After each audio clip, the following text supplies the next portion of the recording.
નમસ્કાર વિદ્યાર્થી મિત્રો, હું છું ધવલ. સ્વાગત કરું છું આપણી આ યુટ્યુબ ચેનલ એજ્યુ એન્જલ પર.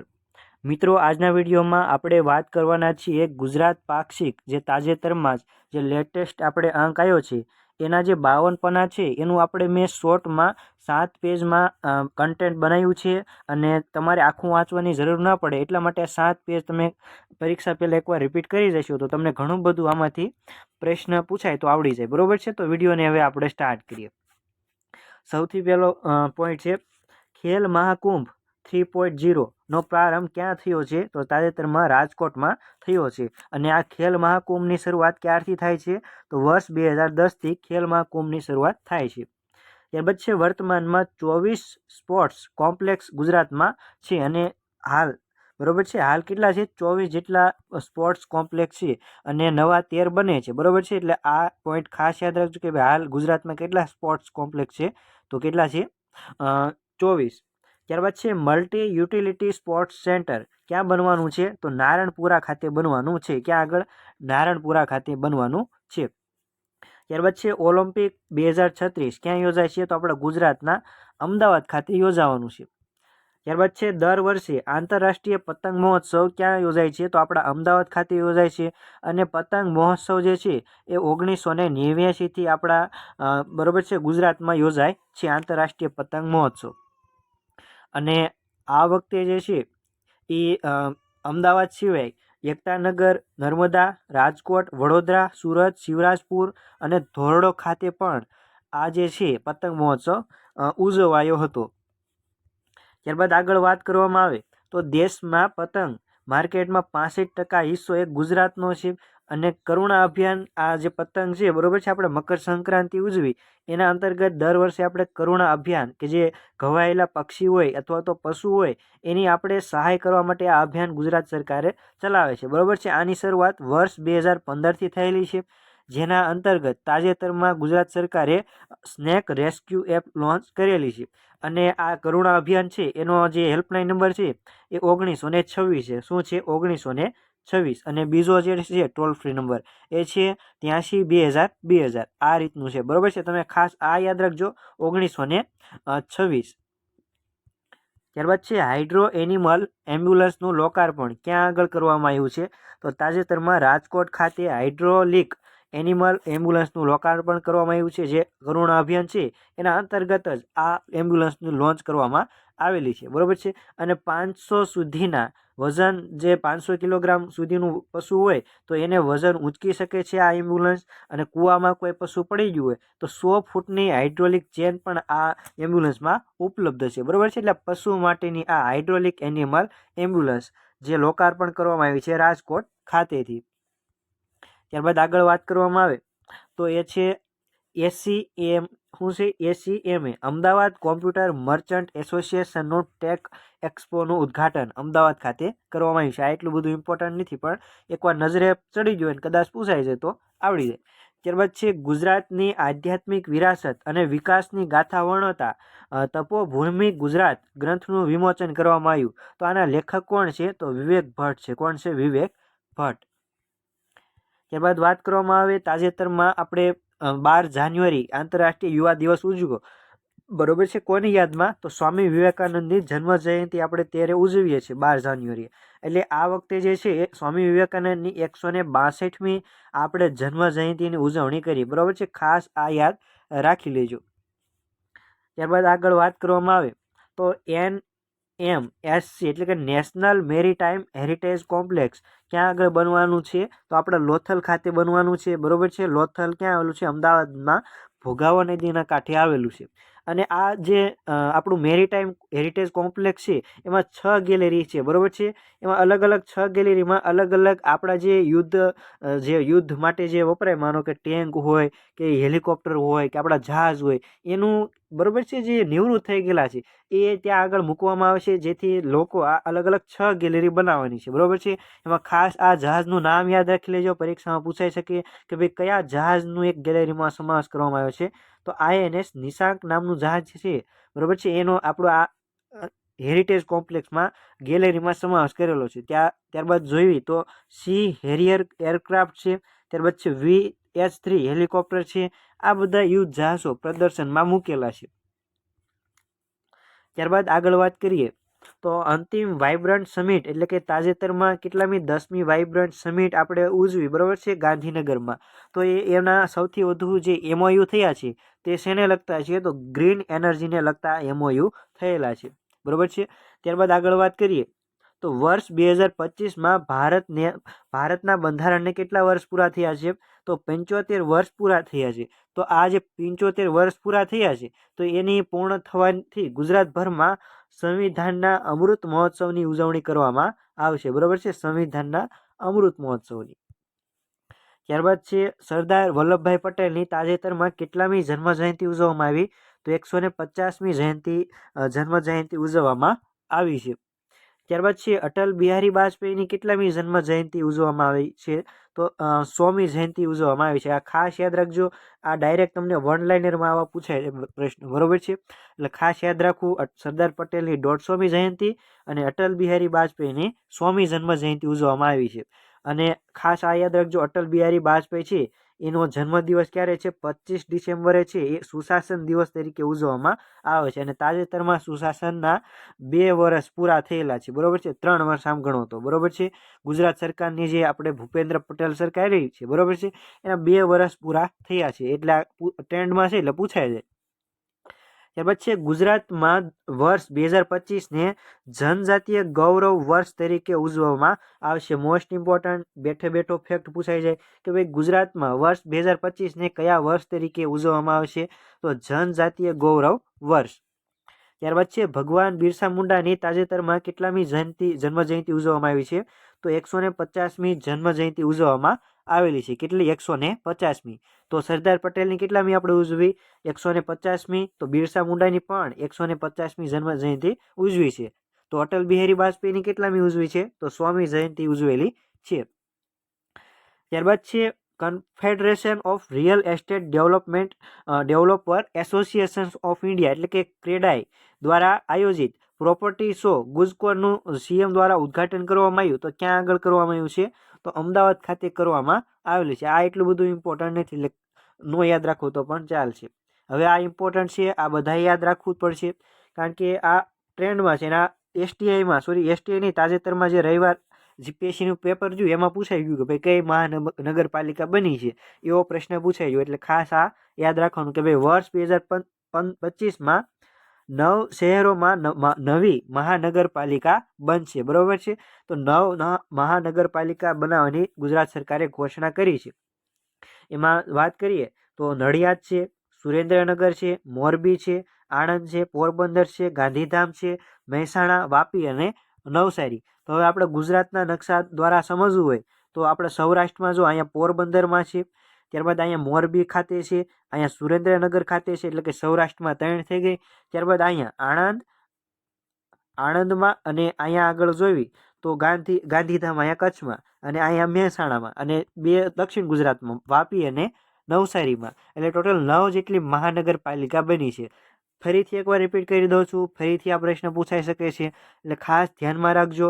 નડિયાદ છે, સુરેન્દ્રનગર છે, મોરબી છે, આણંદ છે, પોરબંદર છે, ગાંધીધામ છે, મહેસાણા છે, વાપી છે અને નવસારી છે. આ નવી મહાનગરપાલિકા બની છે. અને આ જે નવી મહાનગરપાલિકા બની છે તો એની જે 1 વર્ષ સુધી મેન્ટર રહેશે તો નડિયાદ અને સુરેન્દ્રનગર માટે અમદાવાદ મહાનગરપાલિકા મેન્ટર રહેશે. ત્યારબાદ આણંદ માટે વડોદરા, વાપી, નવસારી માટે સુરત, મોરબી, ગાંધીધામ માટે રાજકોટ, પોરબંદર અને મહેસાણા માટે જામનગર અને ગાંધીનગર આ રહેવાના છે મેન્ટર તરીકે 1 વર્ષ સુધી, બરોબર છે. કારણ કે નવી હોય તો એને થોડુંક ગાઈડન્સ માટે આ જે છે મેન્ટર તરીકે બીજી મહાનગરપાલિકાને રાખવામાં આવતું હોય છે. અને આ જે છે એનો વિકાસ કરવાનો છે આ 9 મહાનગરપાલિકાનો. એટલા માટે ગુજરાત સરકારે 20 કરોડ જેટલું અને ફંડિંગ કરેલું છે, બરોબર છે. 20 કરોડ જેટલી રકમ ફાળવવામાં આવી છે. આ પણ ખાસ યાદ રાખી લેજો. અને જૂની વાત કરવી તો જૂની 8 મહાનગરપાલિકા હતી: રાજકોટ, જુનાગઢ, ભાવનગર, અમદાવાદ, જામનગર, સુરત, ગાંધીનગર અને વડોદરા. રાજુ ભા અમે જાશું ગામ, આ એનું સૂત્ર હતું એટલે આપણને ખ્યાલ તો હશે તે. ત્યારબાદ છે CM ને મળેલી ભેટ સોગાદોનો ઉપયોગ કન્યા કેળવણી માટે કરવામાં આવશે. ખાસ યાદ રાખજો, સીએમને જે પણ ભેટ સોગાદ મળતી હોય એનો ઉપયોગ કન્યા કેળવણી માટે કરવામાં આવશે. અને એનું જે વેચાણ છે એના વેચાણ માટે ગુજરાત સરકારે એક પોર્ટલ પણ લોન્ચ કરેલું છે. 2 ઓક્ટોબર ગાંધી જયંતિના દિવસે 2024માં એક પોર્ટલ લોન્ચ કરેલું છે, www.cmguz.memento.gujaratgovernment.in. આ એનું જે છે એ પોર્ટલ લોન્ચ કર્યું છે. આ જે પોર્ટલ છે એનું નિર્માણ એનકોડ GNFC દ્વારા આ બનાવવામાં આવેલું છે. ત્યારબાદ આગળ વાત કરીએ તો વિઝિટર મેનેજમેન્ટ સિસ્ટમ. તો આ શું છે વિઝિટર મેનેજમેન્ટ સિસ્ટમ? તો આની શરૂઆત છે એ વર્ષ 2023માં 9 જાન્યુઆરી એટલે પ્રવાસી ભારતીય દિવસ નિમિત્તે 2023માં વિઝિટર મેનેજમેન્ટ સિસ્ટમ લોન્ચ કરવામાં આવ્યું હતું ગુજરાત સરકાર દ્વારા. અને આ જે છે એ નાગરિકો પોર્ટલ પર રજિસ્ટ્રેશન આમાં કરવું હોય ફરિયાદ અને શુભેચ્છા માટે, એના માટેનું આ વિઝિટર મેનેજમેન્ટ સિસ્ટમ છે. અને આનું સીએમ ખુદ અઠવાડિયામાં 2 વાર આનું નિરાકરણ લાવવા માટે સોમ અને મંગળ રૂબરૂ મુલાકાત લેશે, પણ એને અગાઉ આપણે રજિસ્ટ્રેશન કરાવવું ફરજિયાત છે. અને અત્યાર સુધી 83% જેટલી ફરિયાદોનો નિકાલ આ મેનેજમેન્ટ બરોબર છે વિઝિટર મેનેજમેન્ટ સિસ્ટમ પોર્ટલ દ્વારા નિકાલ કરવામાં આવ્યો છે 83% જેટલી ફરિયાદોનું. અને આમાં અલગ અલગ બરોબર છે ગંભીરતા વાઇઝ એને અલગ અલગ 3 કેટેગરી એટલે કે ચેનલમાં વર્ગીકૃત કરેલી છે: ગ્રીન, યલો અને રેડ. રેડ એટલે સૌથી વધારે ગંભીર હોય, જટિલ હોય તો એને સૌથી પહેલા પ્રાયોરિટી આપે, ત્યારબાદ યલો અને છેલ્લે ગ્રીનને. આ રીતે અલગ અલગ વર્ગીકૃત કરવામાં આવેલું છે. ત્યારબાદ છે MP-MLA સેલ વ્યવસ્થા. આ MP-MLA સેલ વ્યવસ્થા પણ આને જેવું જ છે વિઝિટર બરોબર છે વિઝિટર જે છે આપણે આગળ જોયું ને કે વિઝિટર મેનેજમેન્ટ સિસ્ટમ છે એની જેવું જ આ MLA MP સેલ વ્યવસ્થા છે. આમાં શું છે તો સંસદ સભ્યો અને ધારાસભ્યોના મત વિસ્તારની તેમજ જાહેર વહીવટ સંબંધિત રજૂઆત એન્ડ ફરિયાદો આમાં ધ્યાનમાં લેવામાં આવશે. અને આમાં પણ અત્યાર સુધી 93% જેટલા રજૂઆતોનો નિકાલ ગુજરાત સરકારે કરી દીધો છે. ત્યારબાદ છે અમદાવાદ ઇન્ટરનેશનલ ફ્લાવર શો 2025. તો આમાંથી કેવા પ્રશ્નો પૂછાઈ શકે? તો આ સાબરમતી રિવરફ્રન્ટ ખાતે તાજેતરમાં જ આ ફ્લાવર શો થયો છે. તો આમાં શું છે એક કોફી ટેબલ બુકનું અનાવરણ કર્યું. એનું નામ શું છે? Mission 3 million tree. શું છે? Mission 3 million tree. અને આ જે ફ્લાવર શો હતો એ ટોટલ 6 ઝોનમાં વિભાજિત હતો. અને જે 6થો ઝોન છે એ ફ્યુચર પાર્ક હતો કે જેમાં આપણે આગામી જે ફ્યુચરમાં જે પ્લાન છે એ બધા દર્શાવવામાં આવ્યા હતા. અને સતત બીજા વર્ષે આમાં આપણે ફ્લાવર શોને Guinness book of world record બન્યો છે. 2023માં જ્યારે વાત કરવામાં આવે 2024માં બરોબર છે 2024માં આપણે ફ્લાવર શો યોજ્યો એમાં આપણે 400 મીટર લાંબી ફ્લાવર વોલ બનાવીને ગિનીસ વર્લ્ડ રેકોર્ડ બનાવ્યો હતો. અને આ વખતે આપણે લાર્જેસ્ટ ફ્લાવર બુકે બનાવ્યો છે. એના માટે આપણે આ વખતે બરોબર છે ગિનીસ વર્લ્ડ રેકોર્ડ બનાવ્યો છે. અને આ વખતે જે છે આપણે UAEનો આપણે રેકોર્ડ દુબઈનો રેકોર્ડ જે તોડી નાખ્યો છે લાર્જેસ્ટ ફ્લાવર બુકેનો રેકોર્ડ બનાવીને. ત્યારબાદ છે ગીર ફાઉન્ડેશન ના અભ્યાસ મુજબ હાલમાં 13 જિલ્લાના 2217.66 કિલોમીટર વર્ગ વિસ્તારમાં વરુઓનો વસવાટ છે. બરોબર છે. તો તમને ડાયરેક્ટ એવો પ્રશ્ન પૂછાઈ જાય કે ભાઈ તાજેતરમાં ગીર ફાઉન્ડેશન અનુસાર કેટલા રાજ્યોમાં વરુઓના વસવાટની બરોબર છે ચકાસણી અથવા તો નોંધ લેવાય છે? તો 13 જિલ્લામાં આ વરુની આપણે વસવાટનું બરોબર છે પુરાવા મળેલા છે. અને આનો આ ગીર ફાઉન્ડેશન દ્વારા એક એટલાસ એટલે કે નકશો બહાર પાડવામાં આવ્યો હતો સુશાસન દિવસ નિમિત્તે. અને વરુનું તમને વૈજ્ઞાનિક નામ પૂછે તો કેનિસ ઇમ્પસ પેપિલ્સ છે. શું છે? કેનિસ ઇમ્પસ પેલિપલ્સ. શું છે? પેલિપસ. ત્યારબાદ છે આનો હેતુ જે છે એ વરુઓના મુખ્ય નિવાસ સ્થાનોને જોડતા મહત્વપૂર્ણ કોરિડોરને ઓળખવા, મતલબ કે વરુ ક્યાં ક્યાં રહે છે એ જાણવા માટે આ એક રિપોર્ટ એટલે કે એટલાસ નકશો બહાર પાડવામાં આવ્યો હતો. ગુજરાતમાં વરુઓ રણ વિસ્તારમાં જોવા મળે છે. ખાસ કરીને જે ગરમ પ્રદેશ હોય, ઘાસનું મેદાન હોય, બરની પ્રદેશ હોય, ભાવનગર હોય બરોબર છે. આ જે ઘાસના મેદાન છે, રણ પ્રદેશ છે, ત્યાં આગળ આપણને વરુઓ ખાસ પ્રકારે જોવા મળતા હોય છે. એમાં ખાસ કરીને કચ્છના નાના રણ અને મોટા રણમાં અને ભાલ પ્રદેશ હોય, સુલ પાણેશ્વર અભયારણ્ય હોય નર્મદાનું, આ જે છે ત્યાં આગળ આપણને વરુની વસ્તી જોવા મળતી હોય છે. ત્યારબાદ આગળ વાત કરીએ તો રાજ્ય વન વિભાગ દ્વારા 2023માં વરુની વસ્તી ગણતરી કરી તો એમાં 13 જિલ્લામાં 222 વરુ નોંધાયા છે. ખાસ આ આંકડો નોંધ કરી લેજો કે ભાઈ 13 જિલ્લામાં 222 જેટલા. આ આંકડો યાદ રહી જાય એવો છે બરોબર છે. 3 બગ્ગા, બરાબર છે, 222 જેટલા વરુઓ નોંધાયેલા છે 13 જિલ્લામાં. અને સૌથી વધારે વાત કરવામાં આવે તો ભાવનગરમાં 80 જેટલા વરુ નોંધાયેલા છે. ત્યારબાદ છે વરુના સમૂહને આપણે પેક તરીકે ઓળખવામાં આવે છે. આપણે ઇંગ્લિશમાં નથી કહેતા હોતા કે ભાઈ પેક ઓફ વોલ્વ્સ. શું કહેતા હોય છે? પેક ઓફ વોલ્વ્સ એટલે કે વરુઓનું ઝુંડ, સમૂહ. ત્યારબાદ છે ગુજરાતના મહિલા અને બાળ વિકાસ મંત્રી કોણ છે? ભાનુબેન બાબરિયા છે, બરોબર છે. એના વિશે આ પાક્ષિકમાં આખો લેખ આપેલો હતો. ત્યારબાદ છે 700 વર્ષ પ્લસ જૂની કળા કઈ છે? ટાંગલિયા વણાટ કલા. કઈ છે? ટાંગલિયા વણાટ કલા.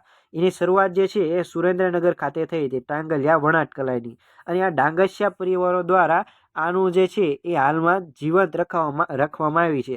અને આને 2009માં જીઆઈ ટેગ આપવામાં આવ્યો છે. અને તાજેતરમાં જ 2024માં આને રિન્યુ જીઆઈ ટેગ 10 વર્ષે રિન્યુ કરવાનો હોય એ અંતર્ગત આપણે 2024માં પાછો આને રિન્યુ કરાયો છે ટાંગલિયા વણાટને. ત્યારબાદ છે ચિંતન શિબિરની શરૂઆત ક્યારથી થઈ છે? તો ચિંતન શિબિર જે છે એની શરૂઆત 2003થી થઈ છે. ક્યારથી? 2003થી.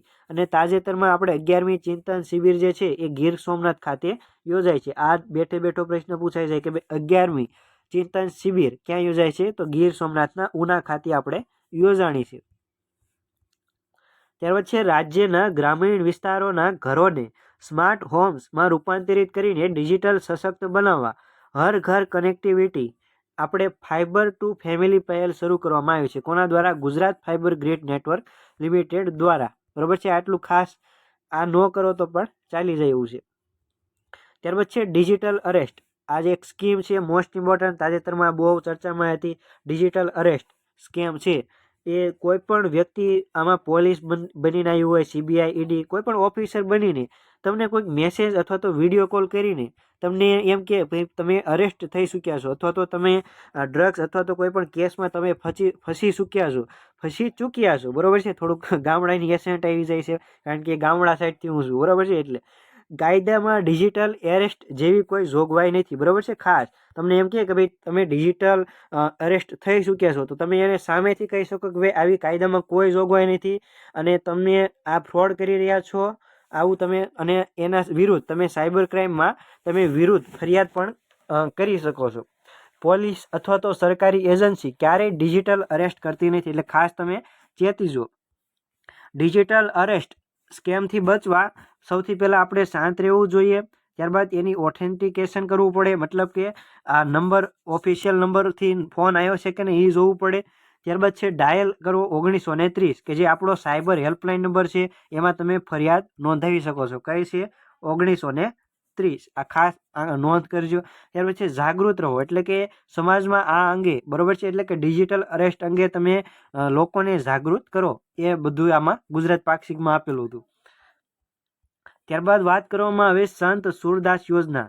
આ સંત સુરદાસ યોજનામાં બીપીએલ કાર્ડ તથા 0 થી 17 વર્ષ જે આપણે લિમિટ હતી એમાં આપણે શું કર્યું હતું? ફરિયાદની જોગવાઈ કરવામાં આવી હતી એ હવે દૂર કરવામાં આવી છે, બરોબર છે. સંત સુરદાસ યોજનામાં ફરજિયાત જે બીપીએલ કાર્ડ માંગતા હતા અને 0 થી 17 વર્ષ માંગતા હતા એની જોગવાઈ હવે રદ કરવામાં આવેલી છે. ત્યારબાદ છે દિવ્યાંગોને વિશેષ સુવિધા માટે યુનિવર્સલ આઈડી કાર્ડ આપવામાં આવે છે કે જે એસટીમાં મફત મુસાફરી કરી શકે છે જીવન પર્યંત દિવ્યાંગો. અને જેને 40% પ્લસ દિવ્યાંગતા હોય એને દર વર્ષે ગુજરાત સરકાર દર મહિને 1000 રૂપિયા સહાય આપતી હોય છે. તાજેતરમાં જ આપણે આંતરરાષ્ટ્રીય દિવ્યાંગ દિવસ ઉજવ્યો છે 3 ડિસેમ્બરે, એટલે આ પણ ગુજરાત પાક્ષિકમાં આપેલું હતું, એટલે ખાસ નોંધી લેજો કે ભાઈ આંતરરાષ્ટ્રીય આપણે ઘણા બધા દિવસો ગોખીને જાવે પરીક્ષામાં પૂછાય, જે ચર્ચામાં હોય ઓથેન્ટિકમાં માહિતી આપી હોય એ જ પૂછાતા હોય છે. એટલે ખાસ આ યાદ રાખી લેજો કે ભાઈ આંતરરાષ્ટ્રીય દિવ્યાંગતા દિવસ દર વર્ષે 3 ડિસેમ્બરના રોજ ઉજવવામાં આવે છે. અને આ વખતની થીમ શું હતી? સમાવિષ્ટ અને ટકાઉ ભવિષ્ય માટે દિવ્યાંગ વ્યક્તિઓના નેતૃત્વને વધુ વિસ્તૃત બનાવવું. સ્ટેટ મોનિટરિંગ સેલ SMCને મળ્યો અલગ પોલીસ સ્ટેશનનો દરજ્જો, બરોબર છે. તમને પૂછે કે ભાઈ કોને અલગ પોલીસ સ્ટેશનનો દરજ્જો મળ્યો છે? તો સ્ટેટ મોનિટરિંગ સેલને. મોસ્ટ ઇમ્પોર્ટન્ટ આ 100% પરીક્ષામાં આગામી પરીક્ષામાં દેખાશે કે ભાઈ બનાસકાંઠામાંથી નવો જિલ્લો બન્યો છે. કયો જિલ્લો બન્યો છે? તો વાવ થરાદ બન્યો છે. કયો જિલ્લો બન્યો છે? વાવ થરાદ બન્યો છે. ટોટલ બનાસકાંઠામાં 14 જિલ્લા હતા. એમાં બનાસકાંઠા અને થરાદમાં આપણે અલગ અલગ 2 આપણે જિલ્લા બનાવ્યા છે. એમાં બનાસકાંઠામાં 6 જિલ્લા અને વાવ થરાદમાં 8 જિલ્લા આપણે બનાવેલા છે. કેટલા? 8 જિલ્લા. તો આપણે 6 જિલ્લા છે એ કયા કયા છે? તો પાલનપુર, દાંતા, દાંતીવાડા, ડીસા, વડગામ અને અમીરગઢ આ જિલ્લા છે આપણે બનાસકાંઠામાં મૂક્યા છે. અને વધ્યા બીજા 8 જિલ્લા એ વાવ થરાદ, વાવ અને થરાદ તો આપણે જિલ્લાનું નામ જ છે એટલે વાવ, થરાદ, દિયોદર, કાંકરેજ, ભાભર, ધાનેરા, લાખણી અને સુઈગામ આ 8 જિલ્લા છે એ આપણે વાવ થરાદમાં મૂકેલા છે. અને આનું મુખ્ય મથક વાવ થરાદનું થરાદ રાખવામાં આવેલું છે. બરોબર છે. આ સાથે આપણા ગુજરાતમાં વાવ થરાદ નામનો એક નવો જિલ્લો એડ થતાં ગુજરાતમાં જિલ્લાની સંખ્યા 33ની વધીને 34 થઈ ગઈ છે. કેટલી? 34. ત્યારબાદ આગળ વાત કરવામાં આવે તો હ્યુમન મેટાન્યુમોનો વાયરસ આ તાજેતરમાં ચર્ચામાં હતો. HMPV વાયરસ આ ચીનમાં ફેલાયો હતો અને ગુજરાતમાં પણ 1-2 કેસ આવેલા હતા એટલે આ ચર્ચામાં હતો. અને આની ઓળખ આ જૂનો વાયરસ નથી, આની ઓળખ 2001માં જ કરી દેવામાં આવેલી હતી. અને આ વાયરસ જે મોટાભાગે શિયાળામાં નાના બાળકો અને વૃદ્ધોમાં જોવા મળે છે. એક પ્રકારનો ન્યુમોનિયા છે. બરોબર છે. એટલે આ ચેપી રોગ છે. લેખન કૌશલ્ય અને પત્રકારત્વ અંગે પરિસંવાદ ક્યાં યોજાયો છે તાજેતરમાં? તો અમદાવાદ ખાતે યોજાઈ ગયો છે. ત્યારબાદ છે કેન્દ્ર સરકારનો NQAS award, national quality assurance standard. આ એવોર્ડ છે આ ઇમ્પોર્ટન્ટ છે, યાદ રાખજો. આ NQAS એવોર્ડ છે એ કોને મળ્યો છે? તો પાલડી હેલ્થ એન્ડ વેલનેસ સેન્ટરને મળ્યો છે કે જે ગીર સોમનાથ ખાતે આવેલી છે. બરોબર છે. આને 87.18% સ્કોર કરીને આને રેન્ક મેળવ્યો છે. બરોબર છે. આ NQAS એવોર્ડ મળેલો છે Paldi health wellness centre Gir સોમનાથની. ત્યારબાદ છે પ્લાસ્ટિક મુક્ત શાળા મહોત્સવ તાજેતરમાં ગાંધીનગર ખાતે યોજાઈ ગયો છે. અને આ અંતર્ગત world wide book of record આ એવોર્ડ છે એ મુકેશ શર્મા, વડોદરાના મુકેશ શર્માને આ એવોર્ડ મળ્યો છે. World wide book of record award. બરોબર છે. ત્યારબાદ છે લીડ્સ 2024. આ લીડ્સ 2024 ક્યાં યોજાઈ ગયું છે તાજેતરમાં? તો નવી દિલ્હી ખાતે યોજાઈ ગયું છે. Logistic is across defence. બરોબર છે. ડિફરન્ટ સ્ટેટ આ રિપોર્ટ અને રેન્કિંગ છે લીડ્સ નામનું.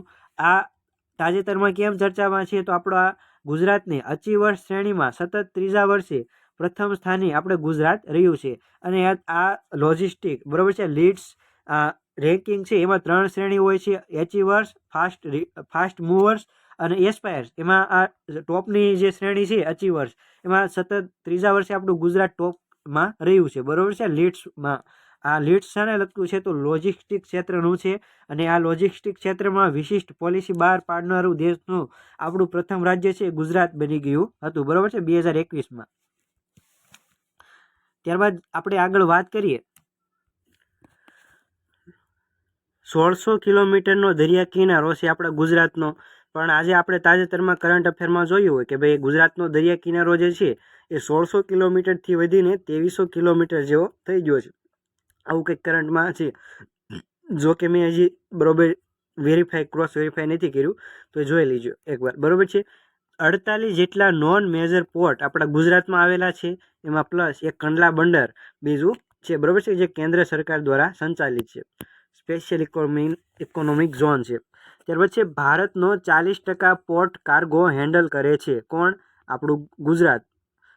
આ પોર્ટ કાર્ગો હેન્ડલ છે, કાર્ગો હેન્ડલ એ બંદર દ્વારા થાય છે 40% જેટલું. બરોબર છે. એટલે આ આંકડો યાદ રાખી લેજો 40%. ત્યારબાદ છે 67મી નેશનલ શૂટિંગ ચેમ્પિયનશિપ 2024 ક્યાં યોજાઈ ગઈ છે? તો નવી દિલ્હી ખાતે યોજાઈ ગઈ છે. તો શા માટે આમાં યાદ રાખવું પડે? કારણ કે આપણા ગુજરાતના એક વ્યક્તિ છે એ છે ભૂપેન્દ્રભાઈ બાલુભાઈ પટેલ. આપણે CM નહીં, આ બીજા છે. બરોબર છે. મોરબીના છે ભૂપેન્દ્રભાઈ બાલુભાઈ પટેલ. એણે 50 મીટર એર પિસ્તોલ ઇવેન્ટમાં ગોલ્ડ મેડલ જીત્યો છે. કયો મેડલ જીત્યો છે? ગોલ્ડ મેડલ જીત્યો છે. એટલે આ પૂછાવાની શક્યતા પૂરેપૂરી છે. ત્યાર પછી રાષ્ટ્રીય ગ્રાહક દિનની રાજ્ય કક્ષાની ઉજવણી ક્યાં આગળ કરવામાં આવી છે? તો સુરેન્દ્રનગર ખાતે કરવામાં આવી છે. ત્યાર પછી સિંધુ સાંસ્કૃતિક ઉત્સવની ઉજવણી ક્યાં કરવામાં આવી છે? તો અમદાવાદ ખાતે કરવામાં આવી છે. રાજ્ય સરકાર દ્વારા પાલક માતા પિતા યોજના તથા મુખ્યમંત્રી બાળ સેવા યોજનાનો લાભ મેળવતી દીકરીઓને લગ્ન સમયે સહાય આપવામાં આવે છે. તો કેટલી સહાય આપવામાં આવે છે? તો 2 લાખ જેટલી આમાં આપણે સહાય આપવામાં આવે છે. ત્યાર પછી પ્રધાનમંત્રી જન આરોગ્ય યોજના અંતર્ગત મળતી સહાય 5 લાખથી વધારીને કેટલી કરવામાં આવી છે? તો 10 લાખ જેટલી કરવામાં આવી છે. કેટલી કરવામાં આવી છે? તો 10 લાખ જેટલી કરવામાં આવી છે. હતી ત્યારે મારે 3 માં હતી. આ માતૃચરિત્રના લેખક કોણ છે? તો જોસેફ મેકવાન છે. બરોબર છે. આ સાહિત્યમાં કદાચ પૂછવું હોય તો પૂછાઈ જાય. ભારત સરકારના ડિપાર્ટમેન્ટ ઓફ ટેલિકોમ્યુનિકેશન દ્વારા સ્ટેટ લેડ મોડલ અંતર્ગત ભારતનેટ ફેઝ 3 માટે પસંદ થનાર પ્રથમ રાજ્ય કયું છે? તો આપણું ગુજરાત રાજ્ય બન્યું છે. ભારતનેટ ફેઝ 3 માટે પસંદગી પામ્યું છે.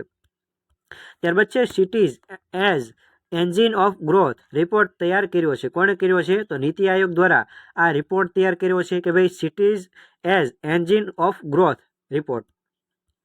રાજ્યના રિસર્ચ સ્કોલર્સને આર્થિક સહાય માટે શરૂ કરાયેલ પોર્ટલ કયું છે?